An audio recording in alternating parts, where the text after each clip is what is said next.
اسی زمانے میں ان کا نبی تھا دانیال. اس کے بارے میں وہ ایک واقعہ آتا ہے کہ بخت نصر تھا، اس نے خواب دیکھا، کہنے لگا کہ کوئی جو ہے نا، جو بھی نجومی جوتشی کوئی بھی جو ہے نا وہ آئے،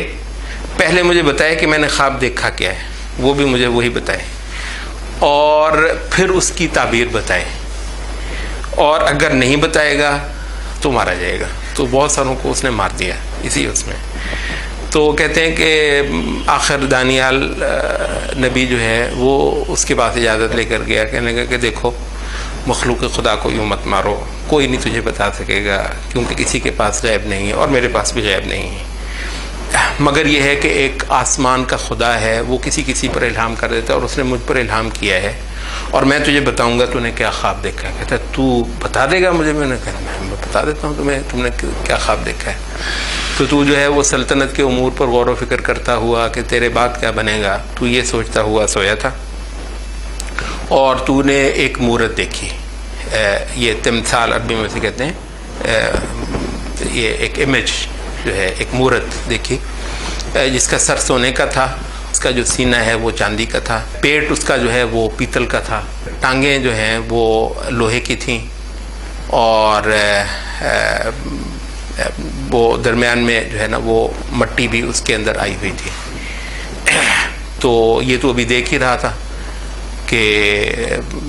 کوئی پتھر آیا آسمانی، اور وہ اس مجسمے کو لگا اور وہ اس کو توڑ دیا، اور اس کے بعد وہ پتھر بڑھتا بڑھتا پھیلتا زمین میں چاروں طرف پھیل گیا، اور اتنا ہوا کہ اس کو کوئی نہیں ہلا سکتا. تو یہ ہے خواب تیرا. ہاں کہتا ہے یہی خواب تو یہی ہے. تو کہتا ہے پھر اب تعبیر بتا کیا ہے. کہتا ہے تعبیر یہ ہے کہ یہ جو سونے کا سر ہے یہ تو خود ہے، تیرے بعد ایک اور سلطنت آئے گی، وہ تیرے جتنی طاقتور نہیں ہوگی، تو وہ چاندی کی ہے، اور اس کے بعد ایک اور سلطنت آئے گی، وہ جو ہے اس سے زیادہ مختصر ہوگی، وہ پیٹ ہے جو مطلب تیسری ہے، اور چوتھی جو ہے وہ کیونکہ ٹانگیں الگ الگ ہو جاتی ہیں تو اس کے 2 حصے ہو جائیں گے، اور وہ لمبی چلے گی. اور اس میں تو نے دیکھا کہ اس میں جگہ جگہ مٹی بھی لگی ہوئی ہے، تو اس میں مختلف قومیں جن کی آپس میں بنے گی نہیں، ایسی قومیں اس کے ساتھ مل کر جو ہے نا وہ سلطنت اس کی بنے گی ان سے. اور پھر تو نے دیکھا کہ جو پتھر وہ توڑتا ہے وہ، اور اس کے بعد وہ بڑا ہو جاتا ہے، یہ ہے آسمانی مملکت، یہ ان کا سب کا خاتمہ کر دے گی، اور پھر یہ ابدالآباد تک رہے گی. تو وہ کہتے ہیں کہ یہ جو ہے اس کی جو تعبیر ہے، مطلب یہ پہلا یہ جو بابلی تھے، بابلونینس، جس کا بادشاہ بخت نصر تھا، اس کے بعد آئی یہ آپ نے ایک دارا سنا ہوگا، یہ پرشینس کی جو حکومت تھی یہ آئی. اس کے بعد دارا کو شکست دے کر یونانی آئے، یہ سکندر جو ہے تیسری سلطنت جو ہے وہ تھی. اور یہ جو یونانیوں کی حکومت کے بعد جو کہ بہت مختصر رہی، اس کے بعد پھر آ گئی رومنز کی حکومت، وہ بہت لمبی رہی. اچھا، رومنز کے کچھ ہی دیر کے بعد آپ کو پتہ ہے 2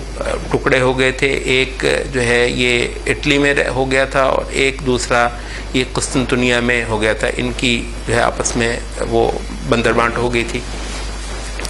اور پھر کیونکہ یہ ایک طریقے کا وہ تھا، جسے مطلب کہتے ہیں نا کہ سب سے پہلے یہ جس کو آپ استعمار کہتے ہیں نا، کولونیلزم، وہ رومنز کا ہے. یہ مختلف قوموں کو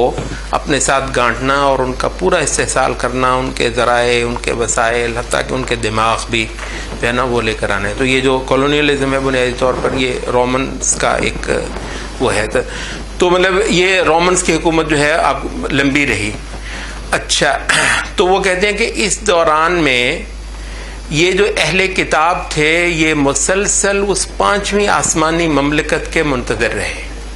اور بعض لوگوں کا خیال تھا کہ عیسیٰ علیہ السلام آئے ہیں تو شاید عیسیٰ علیہ السلام کے ہاتھ پر وہ آسمانی مملکت ہو جائے گی جو ان ساری بت پرستوں کو اس پورے خطے سے ختم کر دے گی، اور یہاں پر کوئی آسمانی جو ہے وہ خدائی وہ قائم کر دے گی. لیکن ظاہر ہے کہ عیسیٰ علیہ السلام کے ہاتھ پر ایسا نہیں ہوا۔ اچھا، تو وہ البتہ کہتے ہیں کہ یہ اہل کتاب، شیخ سفر اس کی شرح کر دیں گے، اہل کتاب جو ہیں اس دانیال کے اس یہ جو ہے نا واقعہ، اس پر وہ مسلسل انتظار کر رہے تھے کہ وہ آسمانی مملکت کب آتی ہے۔ وہ آسمانی مملکت آئی جب محمد صلی اللہ علیہ وسلم آئے، اس نے وہ رومنز کو بھی، پرشینز کو بھی، سب کو ختم کر دیا، اور ساری بت پرستی جو ہے وہ اس پورے خطے سے، یہ جو انبیاء کا جو خطہ ہے، یہ سارے کا سارا جو انبیاء کی سرزمین ہے، یہاں سے ختم کر کے ایک خدا کی عبادت صدیوں تک یہاں پر ہوتی رہی۔ اور اس امت کی جو سلطنت ہے، استعمار کے دور میں بھی ایسا نہیں ہوا کہ اس امت کی مملکت کو مکمل طور پر ختم کر دیا گیا، یعنی استعمار نے آ کر اس امت کی مملکت کے بہت سارے حصے گرائے، لیکن ایسا نہیں ہوا کہ اس امت کی مملکت مکمل طور پر دنیا میں ہر جگہ سے ختم ہو گئی، کبھی نہیں ہوئی۔ تو وہ کہتے ہیں کہ یہ دراصل محمد صلی اللہ علیہ وسلم کے بارے میں یہ جو پیشن گوئی ہے ایک صحیفہ دانیال کی، کہتے ہیں شاید اس کی طرف کو توجہ دے، اس کو بھی وہ ختم کر دے، لیکن اس کی اور کوئی تفسیر ہو نہیں سکتی۔ رومنز کو ختم کرنے والے محمد صلی اللہ علیہ وسلم کے پیروکار ہی ہیں۔ تو یہ ہے نبی صلی اللہ علیہ وسلم کا اور آپ کی قائم کی ہوئی جو ایک آسمانی مملکت ہوگی، جو عدل پر اور انصاف پر مبنی ہوگی اور خدائے واحد کی عبادت پر قائم ہوگی، اس کا انتظار جو ہے، اور وہ ہوگی بھی اتنے پلے کی کہ جو بڑی بڑی امپائرز تھیں یہ ساری کی ساری ملبہ بن جائیں گی اس کے آگے۔ مطلب ایسی کوئی سلطنت آپ کو بتایا موسیٰ علیہ السلام نے بھی قائم نہیں کی، حتیٰ کہ سلیمان علیہ السلام نے، آپ کو بتائیے سلیمان علیہ السلام کی جو مملکت کا ہم ذکر کرتے ہیں، بلا شبہ سلیمان علیہ السلام کی بطور خاص یہ ہے نا کہ فسخرنا له الريح تجري بأمره، ہواؤں پر سلیمان علیہ السلام کو حکومت دے دی، اور جناب جنات پر سلیمان علیہ السلام کو حکومت دے دی۔ وہ ٹھیک ہے کہ وہ خصوصی چیزیں ہیں جو سلیمان علیہ السلام کو اللہ تعالیٰ نے دیں، ویسے اگر آپ دیکھیں تو سلیمان علیہ السلام کی حکومت کتنی ہے بھلا؟ ارض فلسطین، ارض شام، اور ایک تھوڑے سے عرصے تک جو ہے نا وہ یمن تک پہنچی ہوئی ہے۔ اس کے مقابلے میں جو مملکت جس پر عمر رضی اللہ عنہ حکومت کرتے ہیں، نبی صلی اللہ علیہ وسلم کے دوسرے خلیفہ جو ہیں، اس کا آپ تصور کریں، وہ حضرت سلیمان کی مملکت اس کا عشر عشیر بھی نہیں ہے۔ تو یہ ساری کی ساری جو مملکتیں تھیں یہ اپنی جگہ پر قائم تھیں، یہ کھڑی تھیں۔ تو زمین کے بڑے بڑے بت کدے جو ہیں وہ بالکل مسمار کر دیے، یہ صرف محمد صلی اللہ علیہ وسلم کی امت نے کی ہیں۔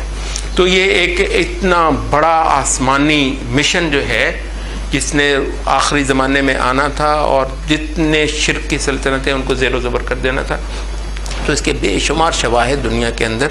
پائے جاتے تھے۔ لوگ جو جاننے والے تھے، صحیفوں کو پڑھنے والے تھے، وہ باقاعدہ اس کے انتظار میں تھے اور دن گن رہے تھے کب وہ وقت آتا ہے، وہ عظیم شخصیت کہ جس کے دم سے اللہ تعالیٰ پورے روئے زمین کی قسمت بدل لے گا۔ مطلب اور یہ وجہ ہے کہ یہ اس دور میں بھی ایک بندہ جو ہے وہ دنیا کے 100 آدمیوں کی فہرست بناتا ہے کہ جنہوں نے سب سے زیادہ ہیومن ہسٹری کو متاثر کیا اور اس پر اثر انداز ہوا، تو اس کے لیے کوئی اور چارہ نہیں ہے کہ سب سے اوپر وہ محمد صلی اللہ علیہ وسلم کو رکھے۔ تو مطلب یہ نبی صلی اللہ علیہ وسلم کی یہ جو ہے نا آپ کے بارے میں بشارتیں، اس وجہ ایک حدیث میں آتا ہے نبی صلی اللہ علیہ وسلم نے فرمایا کہ انا دعوت ابراہیم و بشارت عیسیٰ، میں ابراہیم کی دعا ہوں اور عیسیٰ علیہ السلام کی میں بشارت ہوں۔